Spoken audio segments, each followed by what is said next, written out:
All right, so welcome back to the second half of the service, where we're reading the book of Judges, chapter 6 now.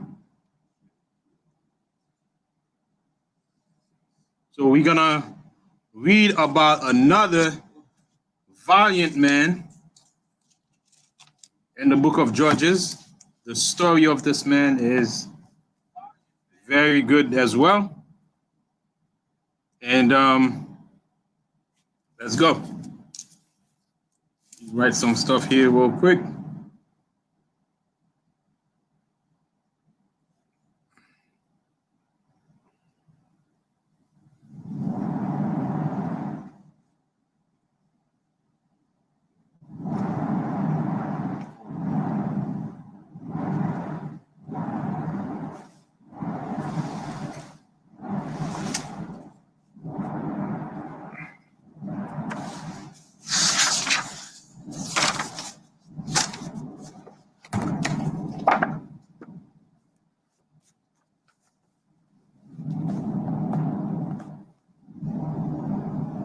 All right, so we're going to see this man who was Israel, another one with strength. He was a judge also of the nation of Israel. And when we talk about judges, again, in the scriptural concept, not as somebody who wear the black torch, the black, robe, and sitting in the courtroom, and then people appearing to him. We're talking about judges in Israel, those who take a stand and go out there and exercise and practice reinstating the people in their proper place where they belong. We establish them in their land according to the law given to them by the Most High via Yahushua Mashiach. So, moving right along, we read, this man once again is Gideon. Gideon, he was the 5th judge,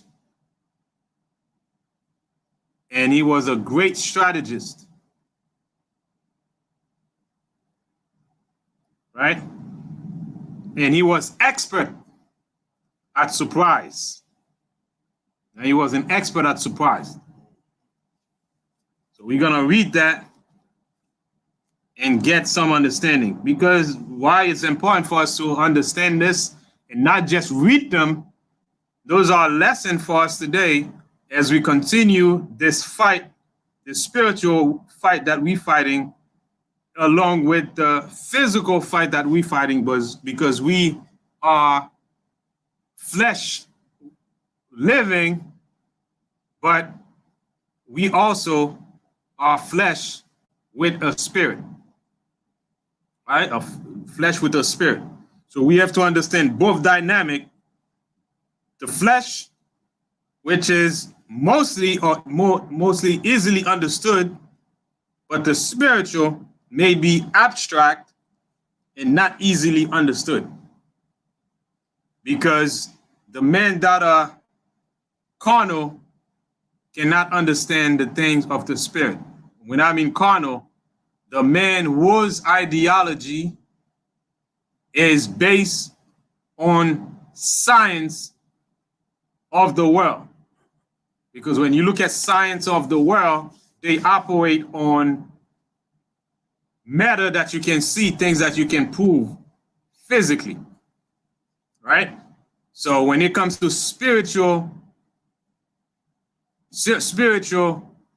they don't quite understand spiritual. And because science is about proving things based on matter, their limitation is matter, not spiritual. Okay? So let's go into this chapter 6. The first scripture reads, and the children of Israel did evil. Evil is coming from doing good to doing bad according to scripture. not keeping the law established by the Most High via Yahushua. So we start disobeying the Most High. And as soon as we disobey the Most High, the power is gone. So it says, and the children of Israel did evil in the sight of the Lord, and the Lord delivered them into the hand of Midian 7 years. So keep in mind, the Most High don't take us and then by the hand and lead us to the hand of the enemy. It's a process of we start getting treated less than, we start accepting less than, because we accept those evil practices of the other nation. We start doing things that the Most High tells us not to do, and calamities fall upon us in a form of mistreatment by the other nations.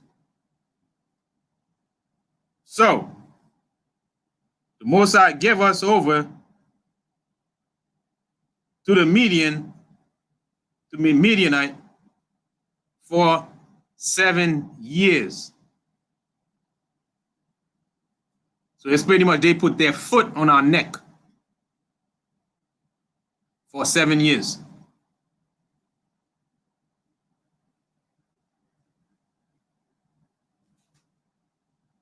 So reading on, and the hand of Midian prevailed against Israel. So they prevailed against Israel. So that means they were stronger than the children of Israel. So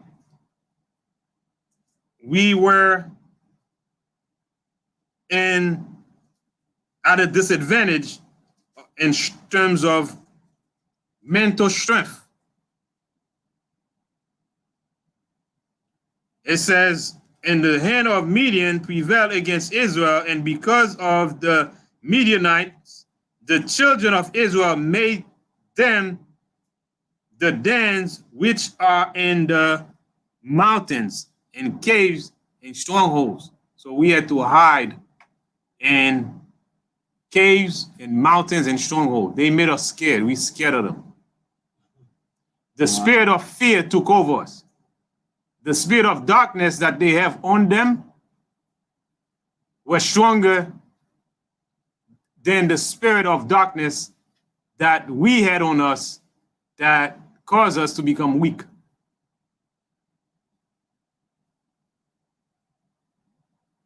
So we went in hiding. So now let's see the details of the kind of treatment that we were getting. Verse 3. And so it was when Israel had sown. So we went and plant our grains. Right? We plant our grains, we plant our, cultivate our land, plant our grains so we can sustain ourselves, to nourish ourselves. Let's see what happened.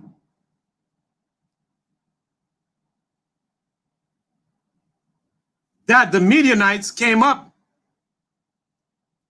and the Amalekites and the children of Israel of the east, even they came up against them. So we have the Amalekites, we have the Midianite, and we even had Israelite came against us that were living in that land as well. So every time we plant, they come and take it away. They say, man, listen, give me what I see you, they let you lay down your crops, let it grow. They said, man, we're going to hijack everything they got. Yeah, run that. Right. You have to secure. Right. Right. So now you become a play. You become a play. So every time we do a little bit of harvesting, they come in and say, "Man, listen, man, give me that. Like that." It's like almost like they watching you. Say, "Yeah, all right, no problem." They calculated everything. Know when the harvesting come in and say, "All right, it's time." Yeah, and then you have your corn and stuff like that. You put it into the donkey and the sack and everything. By the wayside, they say, "Hey, come on, bring it." Come on, y'all come on. You see what the Most High is doing to right. What the Most High is doing to the Australian farmers. What are they doing? They're plaguing them with mice. Right. Plaguing them. All their crops, mice take over everything. Remember that they had fire there. Right. It's like mice everywhere taking on you. The farmers, you saw like when the crops and everything, with the barrels and everything, they eat through the doors and all that stuff is mice. Right. So it's like they mount an attack every time they know that when the time comes, and then they come there and they hijack it. Right. So they hijack Israel. So great persecution. And imagine somebody mess with that, it's just like they kill you. Because keep in mind, your food preserve your state of the natural state. You got to nourish yourself. And it takes time, right? It takes time to do that. That's why you said the bread symbolizes life, not just the bread alone, because you need food to sustain the life, the physical life. That's why when we were in Jerusalem, the Romans surrounded us and cut off our food supply. Right.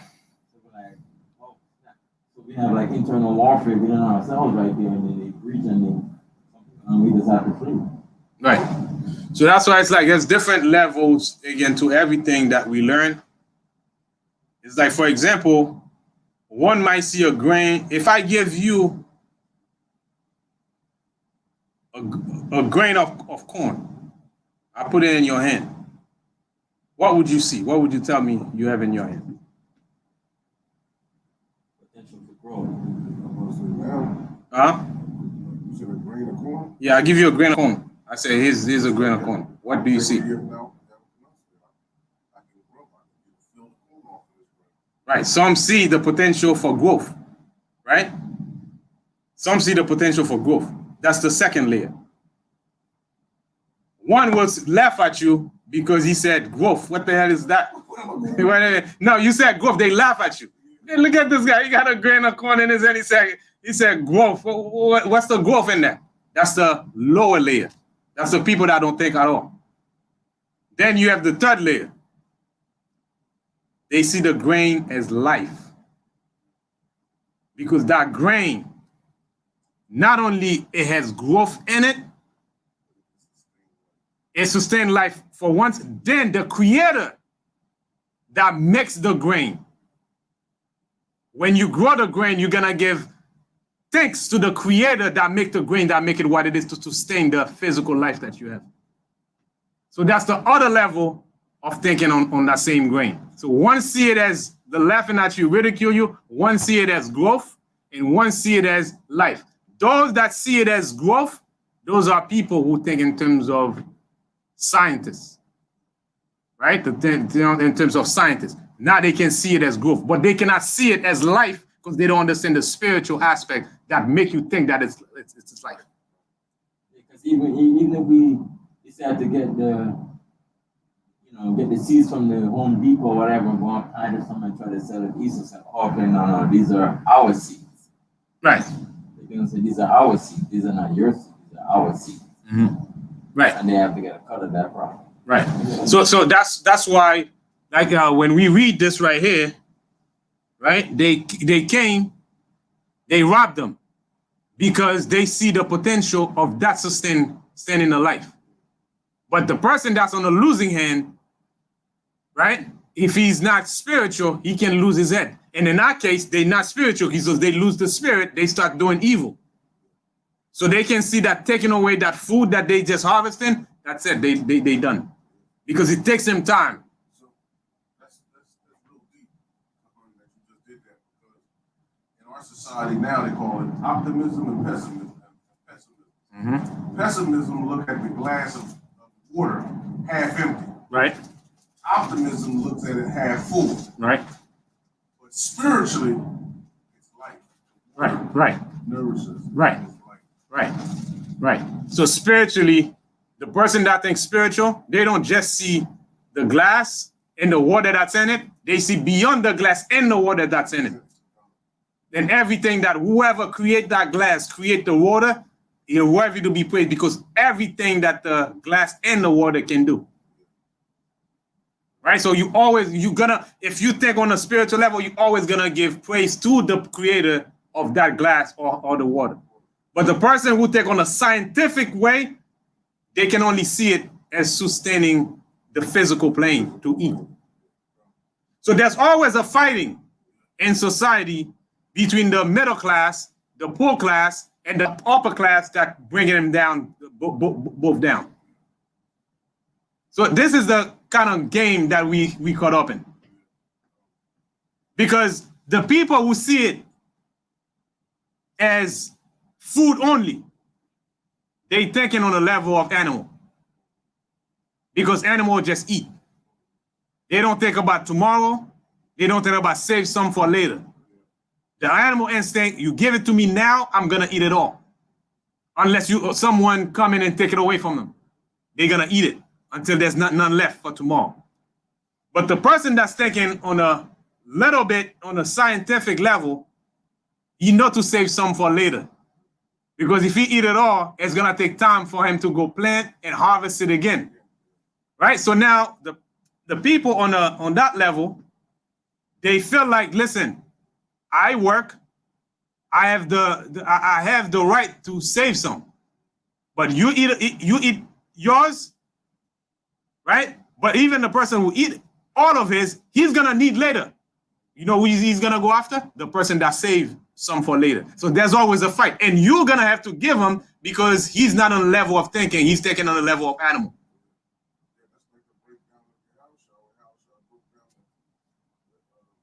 Heaven as being 10 virgins. 5 of them kept the word. They saved it. The other ones didn't follow that. They let the water run out of their land. They was on that carnal level. Just let me just use mine now. Not think about the future or think about anything else. Right. So that's the problem you have. The fight that's going on, the way this system is set up, is that's pretty much, you know, that evil system, the way it's set up, that's how it's set up. So you have those on the lower level who think just like, you know, beasts. They don't think about tomorrow. Some of them, they don't have a level of thinking to know that I got to eat some and save some.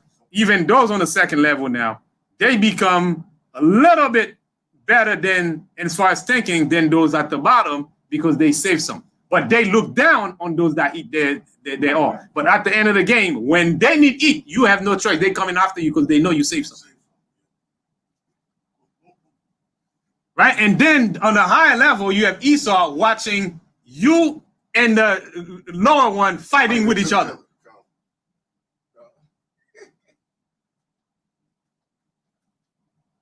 Right? That's why when Yahushua was given food, right?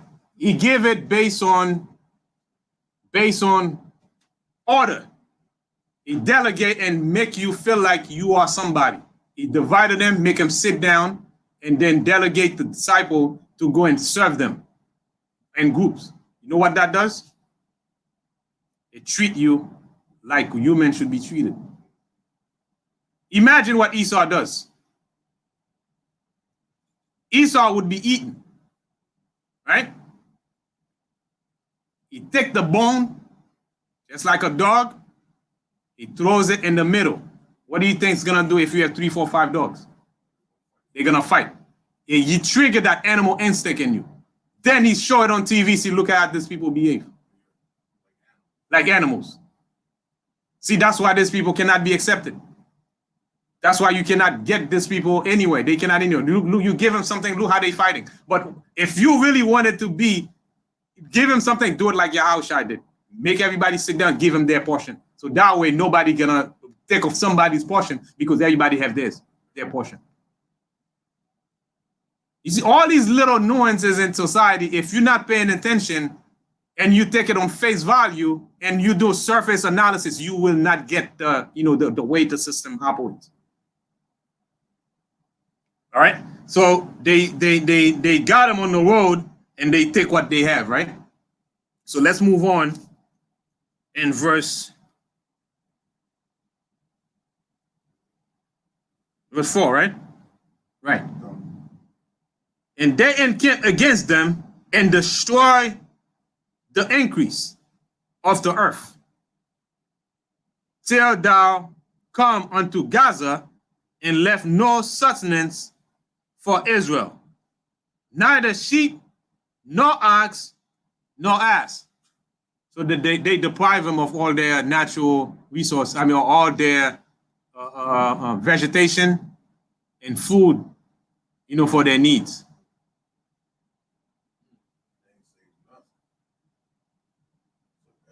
Took everything. Yep.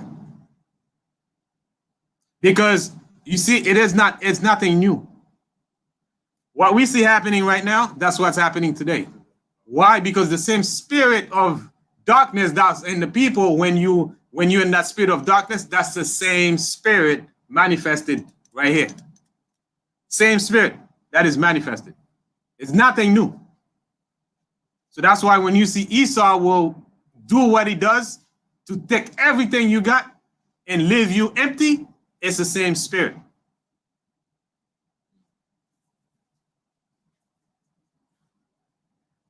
This is the spirit of injustice that we talk about. Right? The spirit of injustice. So injustice is done. And then when we go to our maker, then the maker gonna take heed and he's gonna bring judgment to those that did this to us. We can't sustain ourselves. Yes, because would it not rob and then leave some if the robber comes, right? You getting that?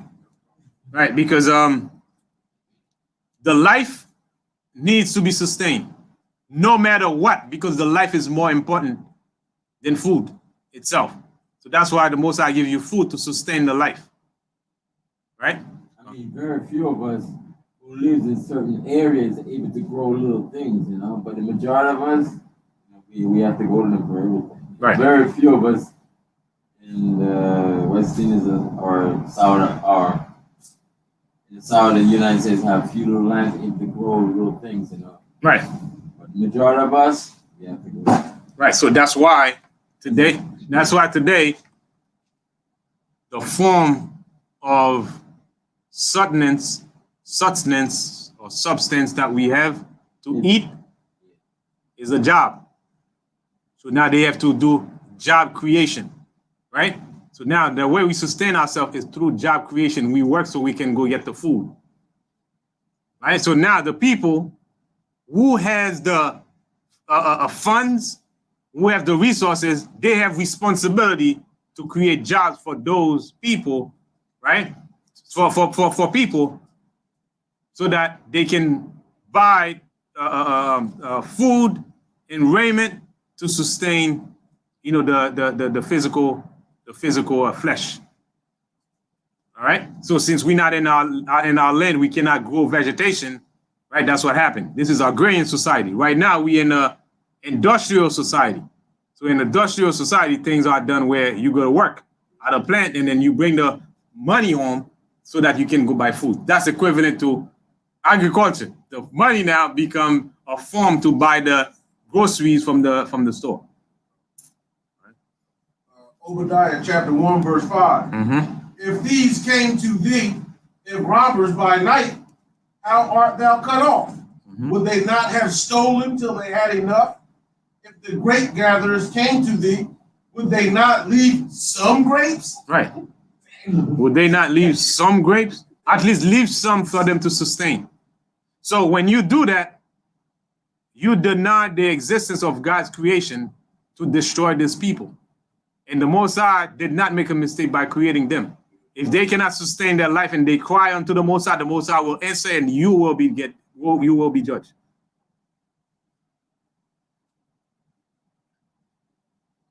And Israel was greatly impoverished. Greatly impoverished. When he said greatly impoverished, we were down.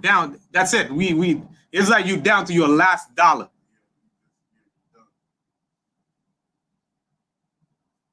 Because of the Midianite, and the children of Israel cry unto the Lord. So now we turn back. I will, in their affliction, they shall seek me early. Right? In their affliction, they shall seek me early. And sure indeed, we seek the Most High early. It never fails. Because there's no way around it. Right? There's no way around that.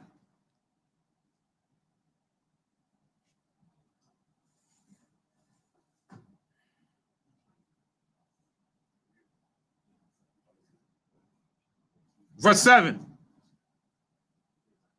And it came to pass, when the children of Israel cried unto the Lord because of the Midianite, that the Lord sent a prophet unto the children of Israel.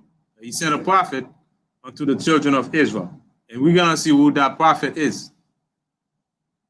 We said unto them, thus said the Lord God of Israel, I brought you up from Egypt and brought you forth out of the house of bondage. And I delivered you out of the land of the Egyptians. I deliver you out of the hand of the Egyptians and out of the hand of all that oppress you, and drave them out from before you and gave you their land. And I said unto you, I am the Lord your God. Fear not the gods of the Amorites, in whose land ye dwell, but ye have not obeyed my voice. So now the Most High just give you a summary of what you're going through, why you're going through it, just to show you, I told you before, here's the thing, here's what you did, is what you did. Verse 11. And there came an angel of the Lord and sat under an oak, which was an uproar that pertained unto Joash, the Abizarite, right, and his son Gideon stretched wheat by the winepress to hide it from the Midianite. So now he had a game plan. So he had a little tent, or he had his little thing, his little operation going on. He closed the door, and then he's sieving his wheat because he don't want them to come take it. You don't want them to come take it, right? You gotta eat. Some way to eat, though. You ain't gonna just take all of my stuff. Yeah, and that's survival. Yeah, that's survival. Because when you're you gotta eat. If you don't eat, you die. Right?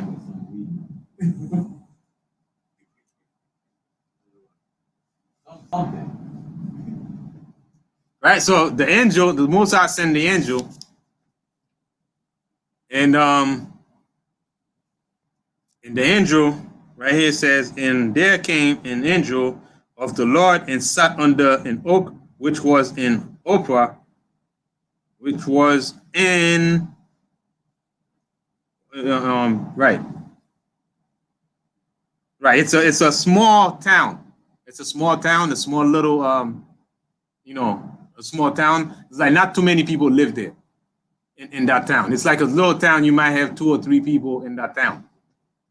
2 or 3 people in that area. It's like a small isolated area, and you have 2 or 3 people, neighbors here, neighbors there, and then they have a little house like a hut, and then they have their little vegetation around. So now he inside there and then hiding, doing this thing, to preserve himself.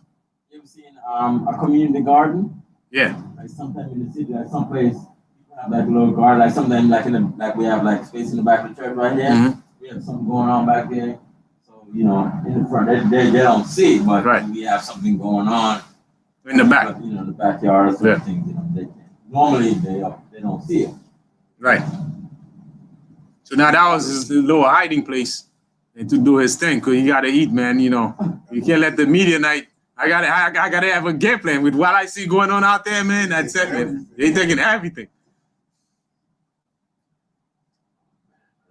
That's rough. So now the Mosai hear the cry of the Israelite, and he hear it's like we went and petitioned to the Mosai, right? We complained, and then the Mosai pulled the rap sheet, and then you read out your information and why you going through, but still, he's the judge, right? And he's our father. He's gonna bring judgment to whoever does that. But you gotta appear before him and say that, I sin, Mosai, I forgive me. But still, a real father will never neglect his son. Right? Completely. He will always find a way. Yeah, you mess up, no problem. But come in. And I told you not to do this. You ain't listen to me, man. Come over here. Grab this right here. Go in the fridge. I got this, that, and the third. I got some turkey sandwich there. I got some. Help yourself. Right? So,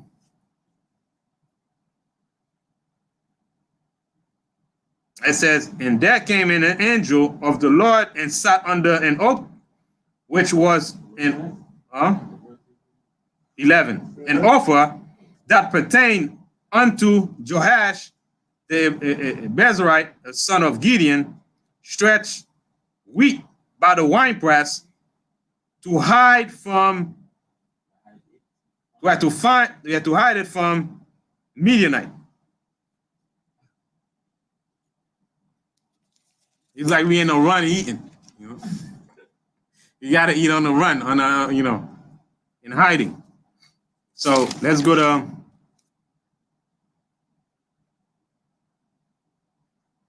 now the angel gonna give him the message. And the angel of the Lord appeared unto him and said unto him, the Lord is with thee, thou mighty man of valor. What would make him a mighty man of valor? Him keeping the laws of the Most High. Even in the midst of the problem, he still keep the faith. Because of that, the Most High see his heart, right? He may not even be regarded by anybody in the city because he live in a little small town. Nobody really pay attention. So that's why I told you the town is like a little small area and isolated from the major city. From the major, that's why the people that go and cultivate and harvest the land in the major city, they got taken away because that's where they know the people coming from. But him, he's in a little isolated area where he handle his business and live a humble life, right? Live a humble life. Then the Most High sent to seek him out of everybody that was in the land. Because the other people, they were wicked. But in the midst of the people that are wicked, you got one who still keep the faith. So that was him right there. Right? So that's why it says valor, a mighty man of valor. Meaning good soldier. Right? Good soldier of Yahushua. So he endure like a good soldier of Yahushua. And to endure like a good soldier of Yahushua is to keep the faith. Right? Believe in Yahushua and exercising justice, love, right? And what else? Justice, love,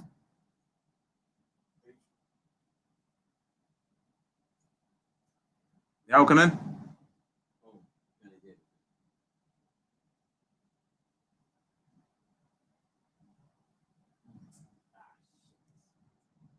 Actually, let's go back.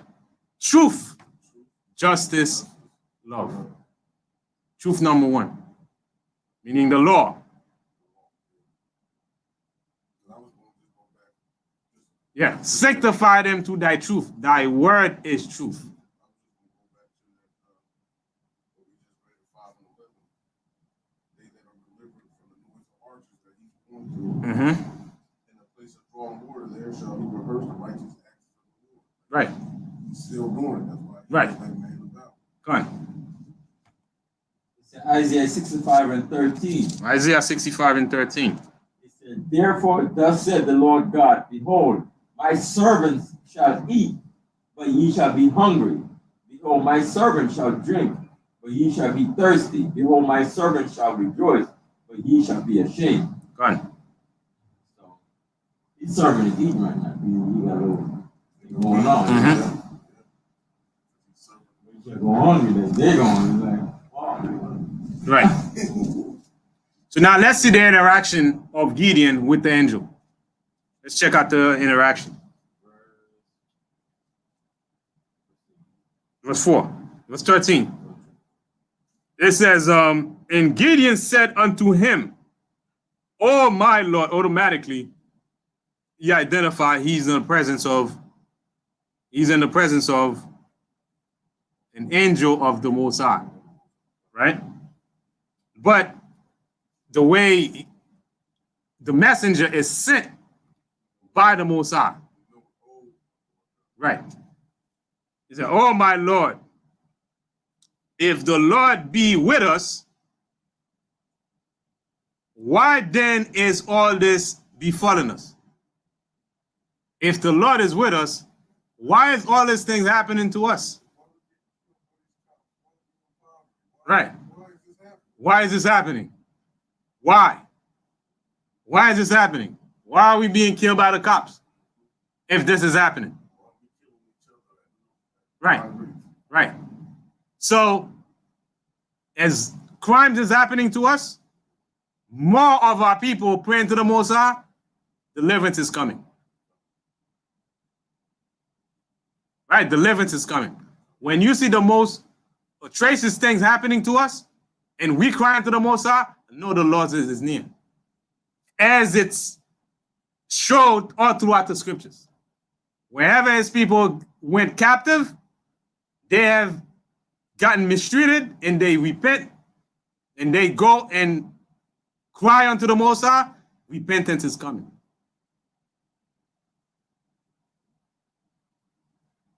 So that's why these people, they never learn because they believe a lie. They think their system is it and then nothing gonna happen. And they take that lie from the lying spirits. They accept the lie. So they never learn, their mind is blinded because they choose to accept a lie. And it says, oh my Lord, if the Lord be with us, why then is all this befalling us? And where be all his miracles, which our father told us of, saying, did not the Lord bring us up from Egypt? So now he's reasoning with the angel. He said, what happened to all the stories that we heard that we of our forefathers got delivered by the hand of the Lord from Egypt? What happened to all these things? But here we are. Why we are not being saved from this problem? It's a big problem going on in the street, in the city. We lacking food. We getting robbed. So where are you? Did not the Lord bring us out of Egypt? But now the Lord have forsaken us and delivered us into the hand of the Midianite. Right? And he's right there. The Mosiah just left because we mess up, right? And the Lord looked upon him and said, go, in this thy might. it says, and said, Go, and this thy might, and thou shalt save Israel from the hand of the Midianites. If not, I sent thee. So now, write that in there. Based on his understanding of past history, right? The angel was sent to him to get recruited. That was a promotion right there. Yeah, he just got promoted. Right. From turning wheat and hiding, preserving the life that the Most High gave him. So he had to find a way. The Most High chose him out of everybody because of him being a mighty soldier. Right, so he's a soldier. Yeah, I gotta eat. No matter what, I gotta eat.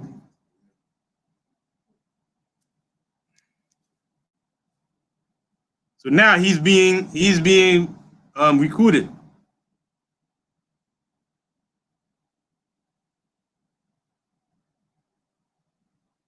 So he tell him to just go, and he says, "Go in this thy might," meaning with the courage and strength that you have. Remember, he called him mighty soldier. He said, "With the might that you have." See, the Most High pointed out, show that he know him, and he know in himself too that he got might. So now to identify, to make rapport, he said, "Man, that mighty soldier." He said, "Man, it gotta be somebody that know me. There can't be some regular people. It gotta be somebody that know me." And you remember when Yahushua went under the fig tree, he said, "Thou man of I saw thee." Yeah, I saw thee. He said, "When did you see me? How do you know I'm a good man?" Right? You write that in there, Yahushua recognize. He said, "Man, there gotta be somebody that know me." Yeah, the game recognize game, like they say, right? Real recognize real, right? So and he said unto him, "O my Lord, wherewith shall I say Israel?" Right? And he says, to deliver the people of Israel. So now, and he said unto him, "O my Lord, wherewith shall I say Israel?"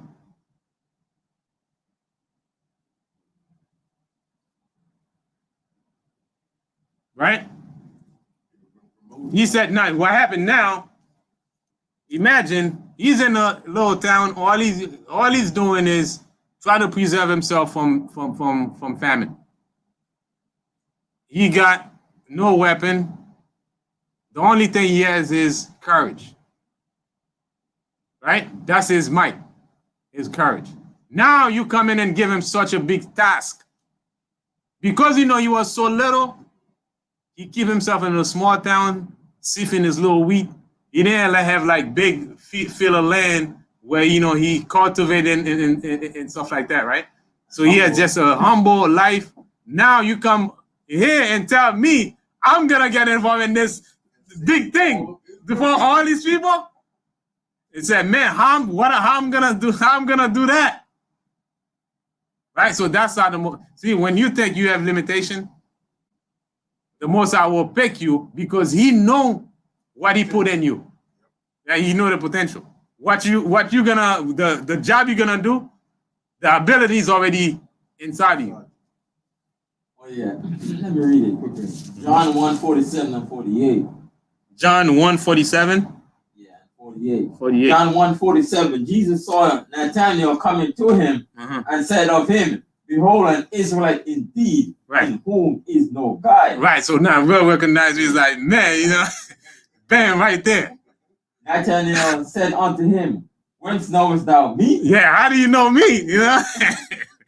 Right? Jesus answered and said unto him, "Before that Philip called thee, when thou was under the fig tree, I saw thee." Right. So he said, yeah, I saw him. So he's like, man, that man right there, that's the guy right there. You know? Yeah, I can roll with that, you know? And then later on he said, Nathanael answered and said unto him, Rabbi, thou art the Son of God, thou art the King of Israel. That's it. So real recognize real. Is it? But you know, the same thing is like flesh and blood, like you told Peter, flesh and blood did not reveal this to you. Right? Right. So that the spirit has revealed it. So they know the two spiritual men now got together, real recognize real, and they know who, you know, who each other are. I can say something small, right? Like sometimes I like to watch the videos like in Jamaica and so forth. And probably other West Indian countries and Haiti, whatever, so on and so forth, right? People in the city, they crying about the curfew, getting food, and all that stuff. And some guys in the country now, he raising some goats and some little vegetation. And you're able to see that, and he's out there, you know, and he's growing that by himself, and he's not worrying about all of that stuff because he's growing these little cattle, little vegetables, and fruits, and so on and so forth there, and he's eating. He's not worrying about like what's going on in the city. Right. They can't buy food. He's got a little thing going here. You know? Right. And usually it's like you live in a little hut, right? Yeah. That person never really in his wildest dream thinking that he's gonna run things. Because that's far from his mind. It's a small operation. It's a small operation he got going on. So now the angel appeared to him. Then now he's gonna deliver the whole nation. That's why I said, oh my God, I'm gonna do this. What am I gonna tell these people? Right? So let's read on. Wait, 15? 15. Yeah. All right, so it says in 15, and he said unto him, oh my God, wherewith shall I save Israel? I'm gonna save Israel. Behold, my family is poor. Oh, Manasseh. Oh, Cuban. Yep. Right. So meant poor. Now check this out. Not poor in the sense the way the world poor. Meaning I'm a little small family. Very small family. We humble, we live a humble life. We don't have much possession. But we still eat. You see what I'm saying? Because the Most High said he never see his children begging bread. In society, poor mean people in the street, we got nothing to eat. Somebody got to give him handout. So poor here is of low stature, not really recognized by everybody. Those that the society rejected.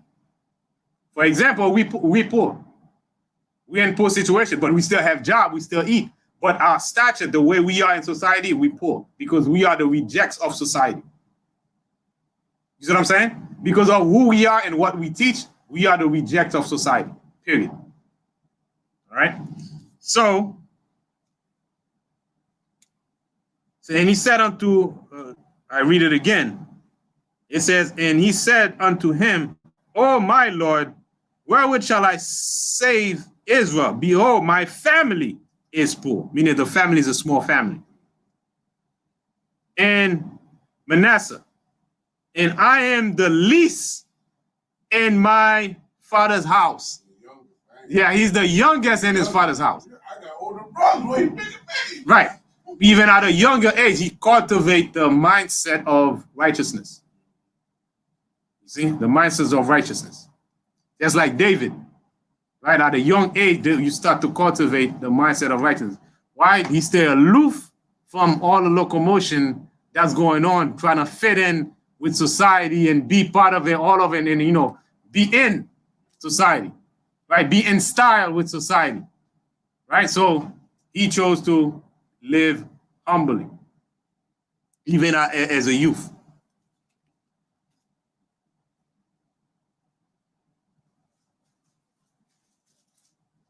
Okay, in verse 16. And the Lord said unto him, surely I will be with thee, and thou shalt smite the Midianites as one man. So now check this out. how the Most High will do that? It's almost like if you ask a speaker that speak in front of a crowd of thousands and thousands of people or millions and millions of people, how do they do it? How come they don't get nervous? You know why? It's the confidence. The confidence make them see the millions of people sitting in front of them as if they have communication with one person. So they're not fazed by the crowd. So now the Mosai, the angel's telling him, don't worry about all these people, Midianites that's going to stand in front of you. I'm going to make you fight them as if you were fighting just one person.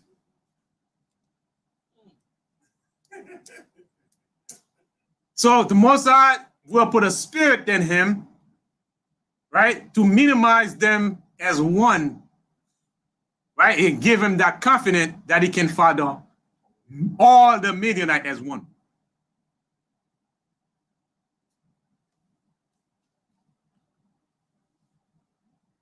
And the Lord said unto him, surely I will be with thee, and thou shalt smite the Midianite as one man. 17. And he said unto him, if now I have found grace in thy sight. So now check this out. Even though he's young, he's a tough dude.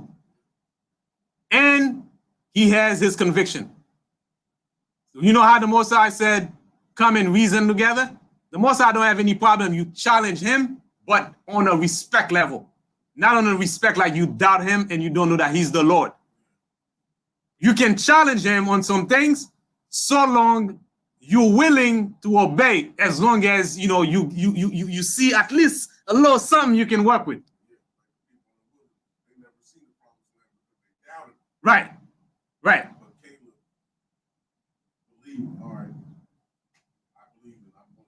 Right, right. So let us reason together. Right, the Most High don't have any part. See, Moses was asking the Most High a question. Even the Most High said, I'm going to kill him. He said, nah, I mean, why would you do this? You know, the people are going to say, you know, if you do this, that you can have, but when you start doubting the Most High and think, the Most High is the Lord. Right? The Most High is the Lord. He's the maker. He make you. But if you don't understand something, there's no problem with asking questions. As a matter of fact, you're speaking with the right person to ask questions. Yeah. Yeah, but the thing also, just like in Matthew chapter 14, verse 15. Matthew 14, verse 15. Matthew 14, verse 15. 15. Let me read 14 first. And Jesus went forth and saw a great multitude and was moved with compassion toward them, and he healed their sick. And when it was evening, the disciples came to him, saying, this is a deserted place, and the time is now past. Send the multitude away, that they may go into the villages and buy themselves victual. So they were like, you know, it's getting late. Send them out so they can go buy food, you know, because it's getting late and stuff like that. Right. Yeah, but Jesus is able to feed them with the 5 loaves and 2 fishes. Right. Because what happened is, the key to this thing is, we always look at our limitation. The Most High look at the ability and the potential of what you can do as opposed to your limitation. So he put out, man, I'm poor. But from the inception, he had a little confidence in him because he know he's a mighty soldier. But yet, with that mighty soldier, he has limitation. So automatically, the limitation to do a big task like that just sticks out to him, right? But the Most High always look at what he already built you with and what you can do. But we, on the surface, in the physical and matter, we look at the limitation and what's in front of us, right? The challenge that's in front of us, we match it with the limitation we have. We feel like we can't do this, right? So now check this out.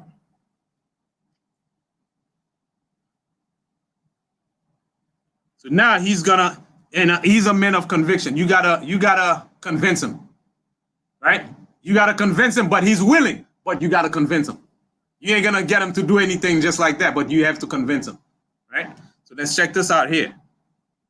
And he said unto him, if now I have found grace in thy sight, then show me the sign that thou talkest with me.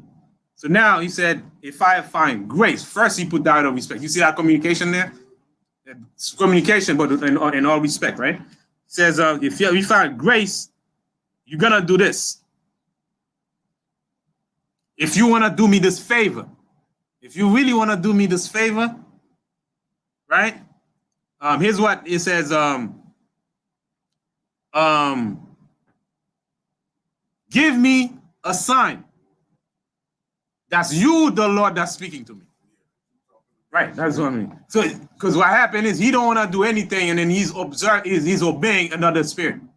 So he want to get some reassurance that he's doing the right thing for the Lord, for the Most High, and not some other spirit. Sign that thou talkest with me. Verse 18.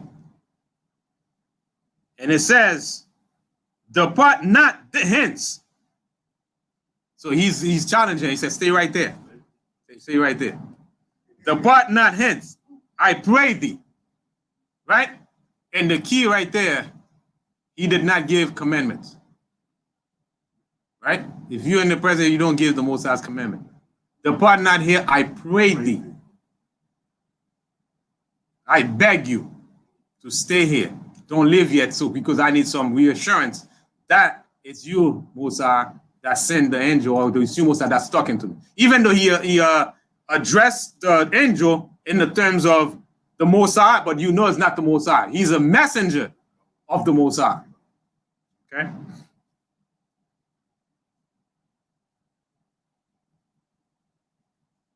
In verse 18 again. And it says,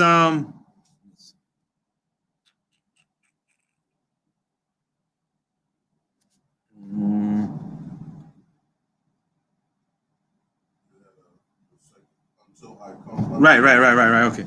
Go on. 18. It said, depart not hence, I pray thee, until I come unto thee, and bring forth my present, and set it before thee.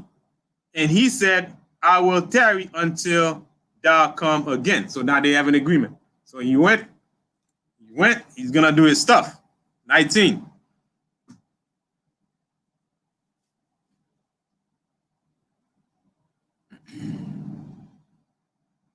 So now he's gonna make an free will offering. He's gonna bring an offering, right?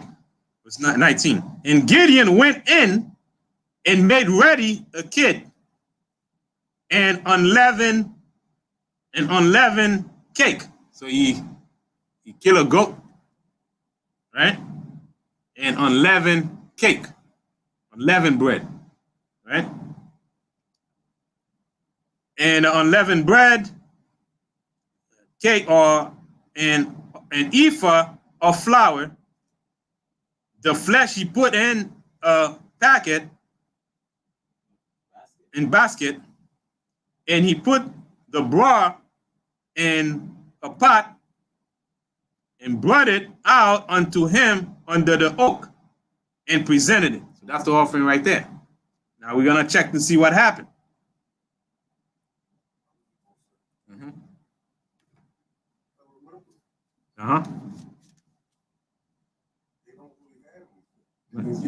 Speak a little louder so that people can remember that our people of Israel don't have a lot. Right. We've been getting robbed. Right. So he's killing this goat, right, making the flour of something that is right. It's scarce. This is scarce. Right. And remember the other people, right? The other people got everything taken away from them. All of them taken away. So it's almost like giving my last unto the Most High. Right. And everything that I had. Right. And keep in mind, he's doing it in hiding so that they didn't take it from them. So now he's gonna offer it an offering. That's heavy right there. Yeah, that's heavy.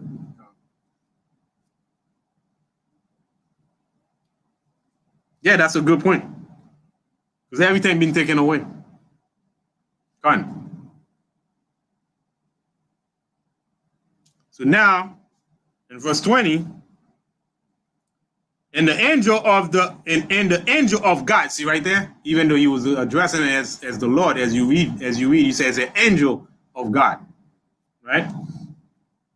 And the angel of God said unto him, take the flesh and the unleavened cakes and lay them upon this rock and pour out the broth. And he did so. So he put it right there, right? So it's almost like he bring the offering and let's see what happened. So he put it under the rock and then put them together and pour the thing on it, right? Pour it on it, and then we're gonna see what happened. Verse 21. Then the angel of the Lord put forth the end of the staff that was in his hand and touched the flesh and the unleavened cake, and there rose up fire out of the rock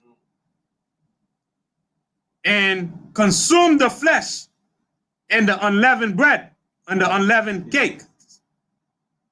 Then the angel of the Lord departed out of his sight. So now the smell and the aroma of the thing, there's a spread. So everything to us is food, right? To the Most High, it's a symbol, right? When you break it and then the fume go, it's a symbolize the Most High, receive the, right.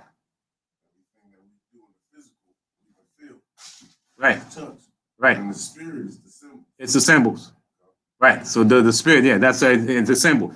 It's significant to us in the physical. It's significant to them on another meaning in another way. Another way. But it's the same thing that's being used, but they see it in a different way. So it's almost like, you see this right here? That's a piece of paper. Blank piece of paper. That's what you see. Right? It's a blank piece of paper. If it's blank. So now, in symbol, it has 4 sides to it. Right? 4 sides to it. It's symbols. But to us, it's paper. What you do with paper, you write with paper. That's pretty much what you do with it as physical. But when you start writing on it, you start changing the makeup of that white space right there. Whatever you put on that white space, it gave a vibe, right?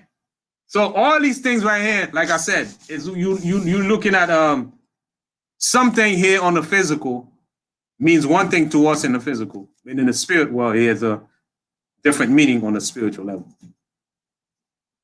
So that's what a lot of those evil spirit, they know. That's how they can, like I said, manipulate the elements and bring certain energy to it and create some magic and stuff like that. But it's on their limited level that they can do it. Those are the inspiration that Esau has, that people think Esau is got it like that. You know what I mean? But Esau is a dust, it's peanuts compared to those that are in Christ. You the one, right? So let's go to verse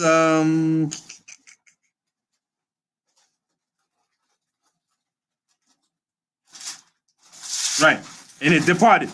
So now he's gonna give he's gonna make more requests because he still wanna make sure. And when Gideon perceived that he was an angel of the Lord, Gideon said, alas, O Lord, for because I have seen an angel of the Lord face to face. That said, he thought he was gonna give up the ghost. Because he's in his mind, he see the Most High face to face. But they're gonna give him the breakdown. The Most High gonna give him the breakdown.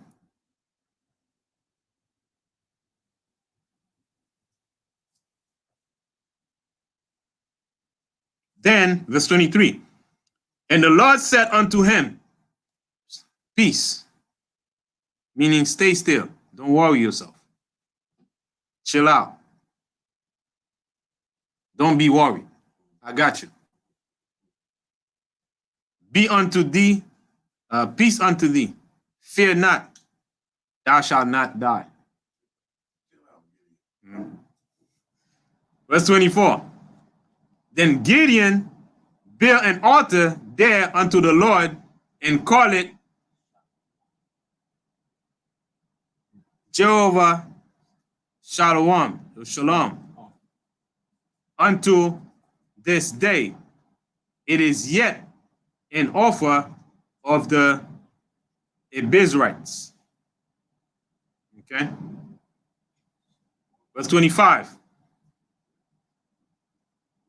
And it came to pass the same night that the Lord said unto him, Take thy father's young bullock, even the second bullock of 7 years old, and throw down the altar of Baal that thy father have,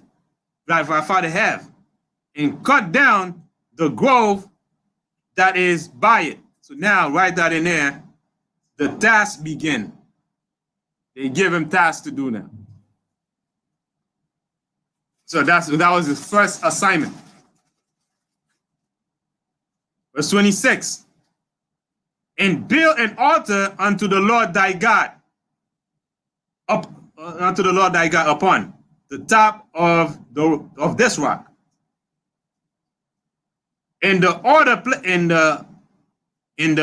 ordered place, and take the second bullock and offer a burnt sacrifice with the wood of the grove which thou shalt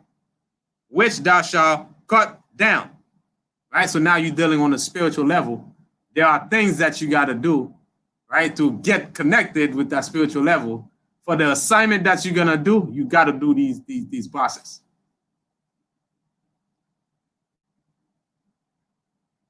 Then Gideon took 10 men of his servants and did as the Lord had said unto him.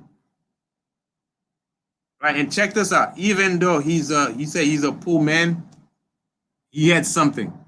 You understand what I'm saying? So that poor, I mean, you ain't got everything. You got right. He wasn't poor like the world of society. Yeah.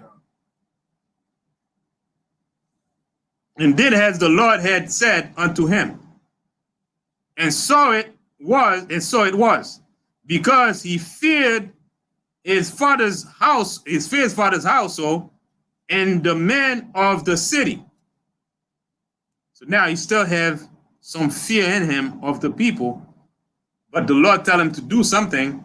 So now he's gonna do it, but he's gonna do it at night, right? Thinking that they ain't gonna find out.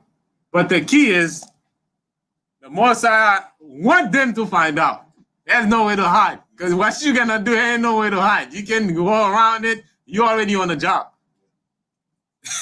The Most High put him on the job, but he's trying to hide because he feared the people. And it happens. It happened to a lot of our people. And like I said, when you used to dealing in the midst of people, they have some kind of influence on you in the way you behave and the way you act. And that's the reality that we got to grow out of once we become spiritual. And that may not even happen until we're in the kingdom. Right? Because, and that's how, when we talk about the women, they live for society. I mean, I love the sisters, but you got to say it. Women mostly live for society, to please society. Whether it's family members, whether it's friends, they live to please society. And we even see it in the Bible, right? Mary set Yahushua up at the wedding, right? When the wine run out, he knew Yahushua was there. He bring Yahushua in. Hey, listen, we run out. We run out of wine. Yahushua said, man, my time has not yet come, because he was doing miracles, but not in a plane like that in the open. But if he does it, that's my son right there. Like at the wedding. Right? It's kind of like a show off, that's what it is. Right. For the cause, It's for the cause, for the show off and things like that. You feel good about whether, you know, that's my son. Right. So but when he's trying to convince him, right? When he's trying to convince him, Yahweh just buck up. It's like, yo, listen, what I got to do with you, woman? Always in my business, you know? So now, Yahweh had no choice, right? You there at the wedding, Yahweh, and then she left.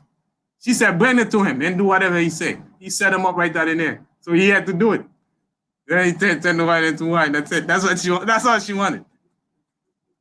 But the thing is, the miracle is done. So when you understand these things on a higher level, how society works, that's the way it works. Back then, the same spirit that was back then was working in the people the same exact way that it is working right now. Sometimes we out of it, we get strength, we out of it, we get. But the thing is, those of us is to never let ourselves get down by the spirit of Satan. Like knowing every now and then he might win a few fights, but the overall battle, we're gonna win it.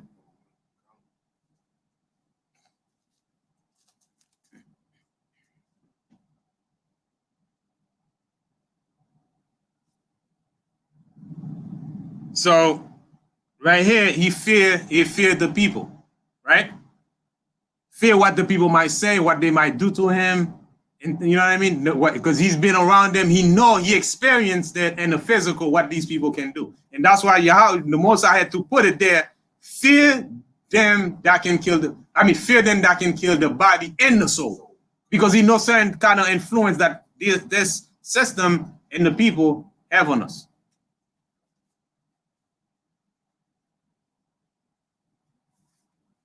So they could not do it. See, right here it says the household and the men of the city that he could not do it by day. So he didn't want to do it in the daytime. So he said right here that he did it by night. So he went in the nighttime to get it done, to destroy the stuff, right? Verse 28. And when the men of the city arose early in the morning, behold, the altar of Baal was cast down, and the grove was cut down that was by it. And the second bullock was offered upon the altar that was built. Verse 29. And they said one to another, who have done this thing? That's it. And the Most High is not doing anything in hiding. He said everything that is good got to be shown on the housetop. Right? It got to be shown on the housetop. And the Most High have no reason to hide anything to begin with. That's my business. I'm handling my business. All right, no problem. I understand you, but you're going to be out there. But I got you. Then the men of the city said unto Joash, bring out thy son, that he may die, because he hath cast down the altar of Baal. So they already knew who did it. Camera, you got 10 people. Somebody snitched. You said somebody say something. Somebody feared that, yeah, I ain't going down like that. I mean, I didn't want to do this thing to begin with, but, you know, hey, I'm working for him, you know, but, you know, they're going to kill people. He's going to be going down anyway. He ain't going to be there to be my master anymore. I mean, I might as well, you know. Told somebody, and somebody told somebody, then the word trouble. In the morning. Right now, what happened? They find in the morning, but they don't know who did it. Somebody to talk, and they know what it is. Listen, let's put the people in their proper perspective, right? They are people just like us. Don't think it was like some magical people that was living back then. This was us. What? Right. Went back and said, oh, yo, Mom, I was with Gideon last night. He destroyed the altar of Baal. What? Right. He may not even be the one that brought the word travel. Yeah, but the word travel. And then her mom calls somebody said, you know who did it? And it's a small town. It's not going to take long before they find out. Right? So sometimes you have to be analytical in the context of the scripture and put yourself in the position, because this is us back then. And this is us now, right? And with that, we're going to put Yahushua as one like us. What? Because society wants to put things in a magical way where imaginary, and it's those people were like back then and it has nothing to do with us. If we accept that disconnection, we cannot make good analysis on what's happening. And we may see that we cannot be the people of the scriptures. Right? Right. Then the angel of the Lord put forth the hand. Where we at? 29. And they said one to another, who have done this thing? So they asked the question, they got to find the answer. And how they going to find the answer? Somebody got to say, I don't think he came and said, yeah, I did it. Right? And when they inquire. When they find out.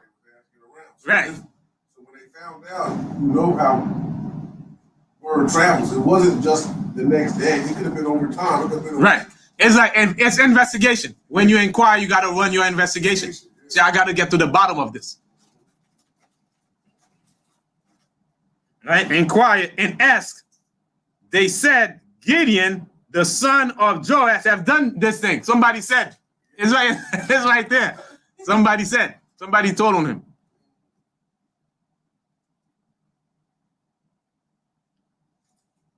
Then the men of the city said unto Joash, bring out thy son,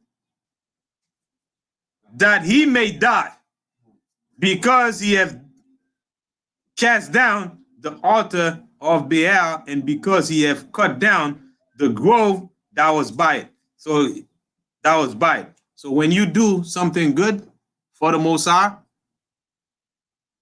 contrary to all the people in the city, they're going to put you to death. That's why the truth, people scared to tell the truth. Because of fear of repercussion of getting killed. And sometimes not even getting killed. Being ostracized from society. People scared to tell you anything because they you know, you're going to tell them something that's going to make them feel uncomfortable in their position. Right. Everybody wants to be liked. Exactly. Right. Right. Right. That's why some people say, man, I know, but I ain't gonna say nothing. I ain't saying nothing, you know. It's none of my business, you know, it's none of my business.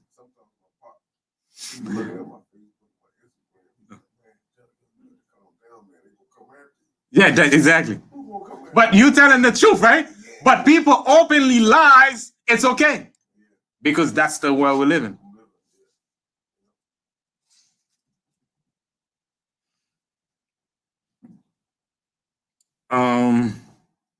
Where we at? 31. And Joash said unto all that stood against him, will ye plead for Baal? Will ye save him? He that will plead for him, let him be put to death. Will it is yet morning, if he be a God, let him plead for him, for himself, because one hath cast down his altar. That's it. Put it right there. Straight up. So right here, he broke the altar. So now he's giving him an answer based on him telling to bring out his son to be killed.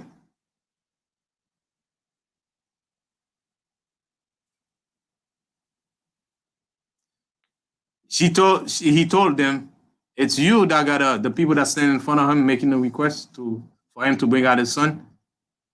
He said, you're gonna have to fight for Baal. You gotta defend him.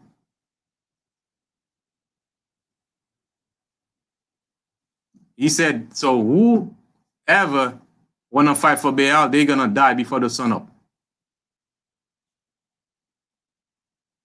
Before the sun up, they're gonna die. So he says, if Baal is your God for real,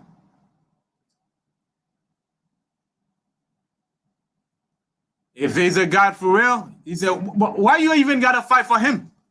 If he's a God, right? If he's a God, he gotta fight for himself. Why you gotta fight for him?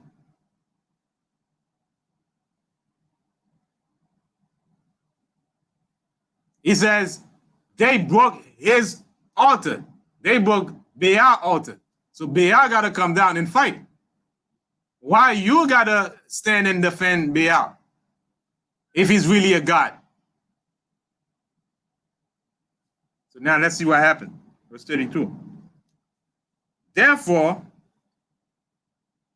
on that day, he called him Jehovah, saying, let Baal plead against him, because he hath thrown down his altar.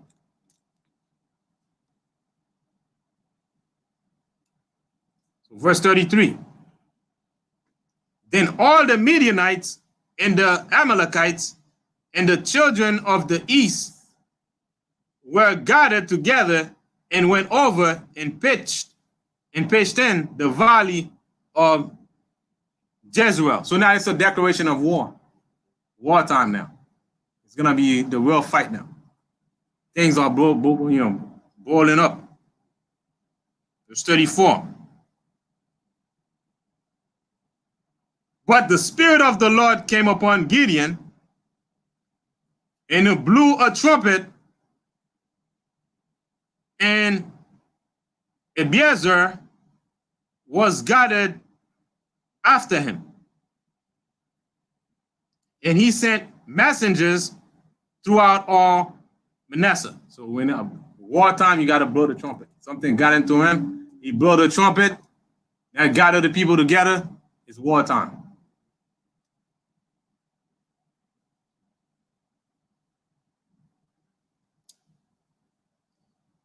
And it says, in Manasseh, who also was gathered after him, and he sent messengers unto Asher, and unto Zebulun, and unto Naphtali. Call the squad.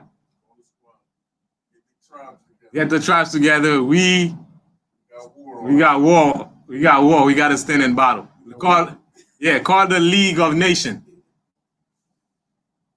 And they came up to meet them. And Gideon said unto the Most High, if thou wilt save Israel by my hand, as thou hast said, behold, I will put a fleece of wool in the floor, and if the dew be on the fleece only, and it be dry upon all the earth besides, then shall I know that thou wilt save Israel by mine hand, as thou hast said. So now Israel seek for a sign. Right? Israel seek for a sign. So the sign is, I'm going to put a fleece. Before that fight, I got to make sure that, you're with me, oh Lord. So I'm going to put a fleece on the ground. And if that fleece in the morning is wet, and then right next to it is dry, then I know that's a sign that you're with me.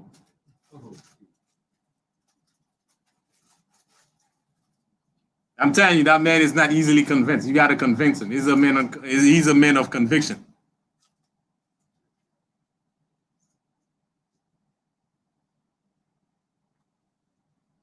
Because what happened is, he still have that fear, that limitation in him lingering a little bit, right? Because now he's going to engage in battle. So that limitation that he has, he got to overcome that, right? In order for him to engage in the fight that he's going to take on. So because he has, he think his fear, his limitation would prevent the Most High from using him for that situation.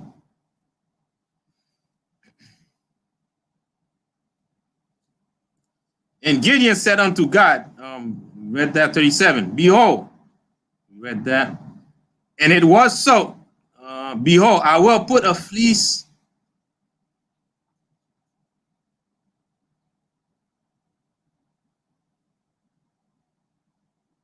okay, and it be dry upon all the earth. Besides, then shall I know that thou wilt save Israel by my hand, as thou hast said. And it was so. For he rose up early on the morrow and thrust the fleece together. So he, you know how he thrust the, see if it's wet. So now let's see what happened. Yeah, it says fleece together and wring the dew out of the fleece, a bowl full of water. So it's a lot of water, enough to fill up a bowl. And then next to it, check this out. It says, and it was so. The fleece together and dew of fleece and bowl full of water. And Gideon said unto God, let not thy anger be hot against me. So they said, man, don't be mad at me. I'm going to ask you for one more thing. One more thing. Right? To make sure that is you. You're with me. One more. Yeah, that's some heavy, One more. But please don't be mad at me. Don't be upset with me. And Gideon said unto God, let not thine anger be hot against me. And I will speak, but this once, only one more time. Let me prove, I pray thee, please. Right? So Moses said, prove all things. So he said, prove all things, At least, you're the spiritual God. I mean, I'm in the physical. At least I gotta have some proof, If I'm gonna stand against these people, just show me something. Show me what I'm working with, I will speak, but this once, let me prove, I pray thee, but this once with the fleece. Now he's gonna reverse it, right? He's gonna reverse it. Maybe let me see what happened here. Said, let it now be dry only upon the fleece, and upon all the ground let there be dew. And God did so that night, for it was dry upon the fleece only, and there was dew on all the ground. Damn, that's it. So what do you want? What else do you want? So now, my man, just get ready to fight. That's it. So with that, we're gonna say happy Sabbath. Stay tuned for the next reading. What are we reading next, Yaukanan?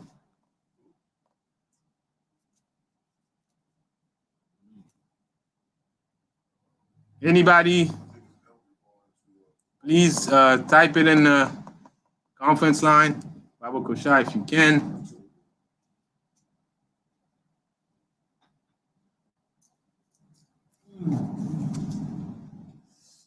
So there's been a very good edification of Gideon and Deborah in Judges, and I was feeling it. I was doing the reading, but I was feeling that story right there. Did you guys get it? You feel it, Yaukanan? Huh? Now you feel the story? Yeah.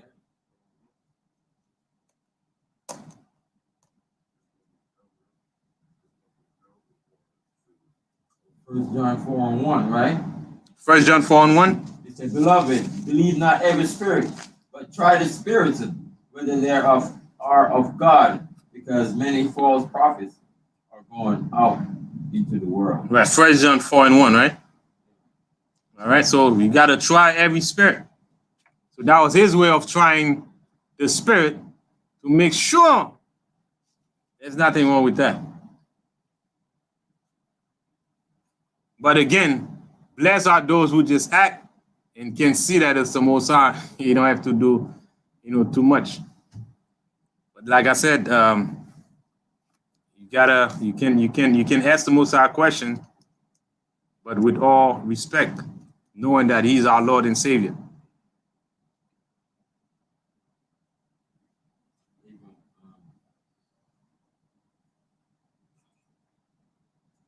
One more.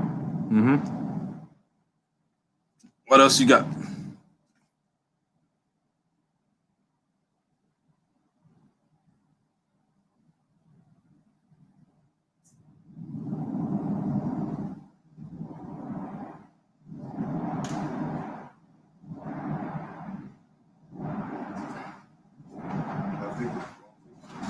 Joshua 5:13. Joshua 5:13. And it came to pass when Joshua was Joshua 5:14. 5:13. Joshua 5:13. And it came to pass when Joshua was by Jericho that he lifted up his eyes and looked, and behold, there stood a man over against him with his sword drawn in his hand. And Joshua went unto him and said unto him, Art thou for us or for our adversaries?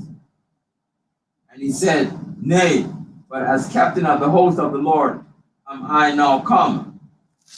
And Joshua fell on his face to the earth and did worship, and said unto him, What my Lord unto his servant? No, what said my Lord unto his servant? Gone. Yeah, so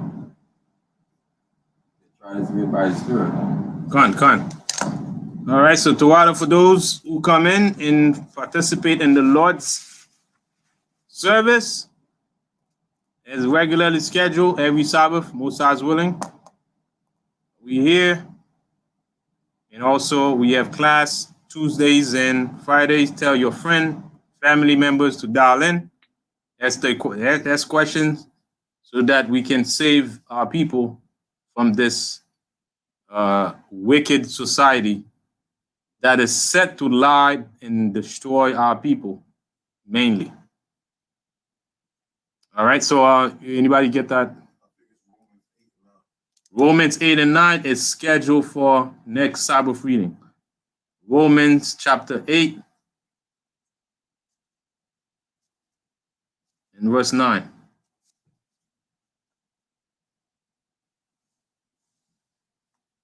Romans chapter 8 and chapter 9. It's a lot.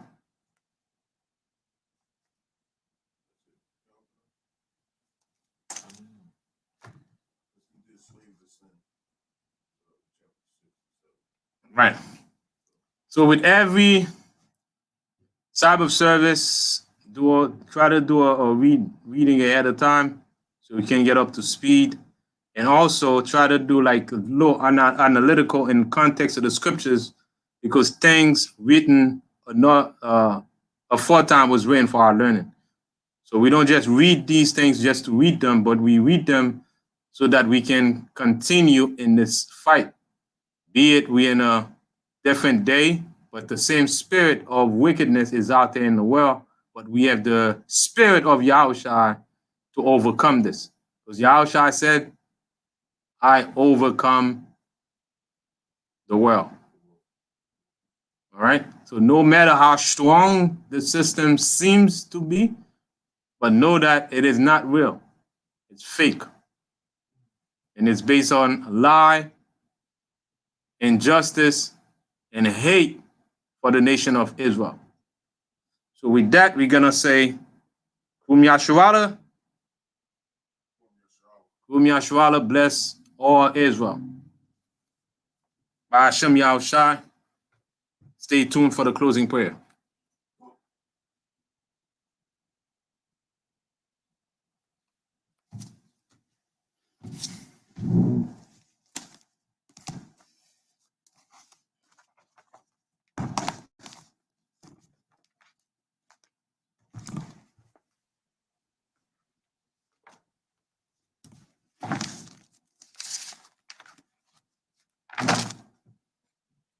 Everybody get the blind. Focus on.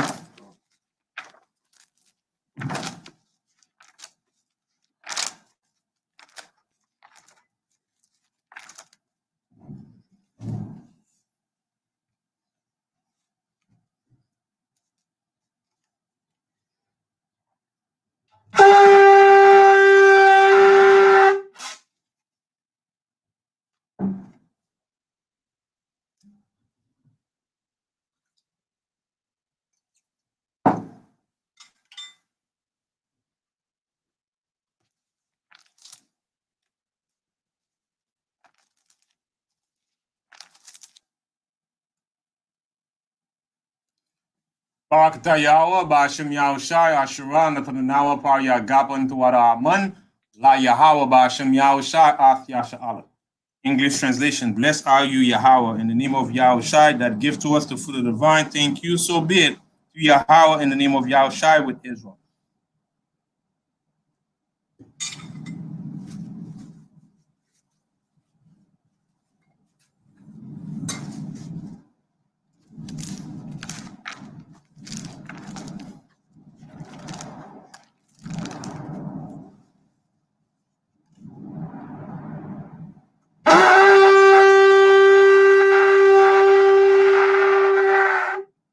I marvel upon you, Jerusalem, say this face, Jerusalem.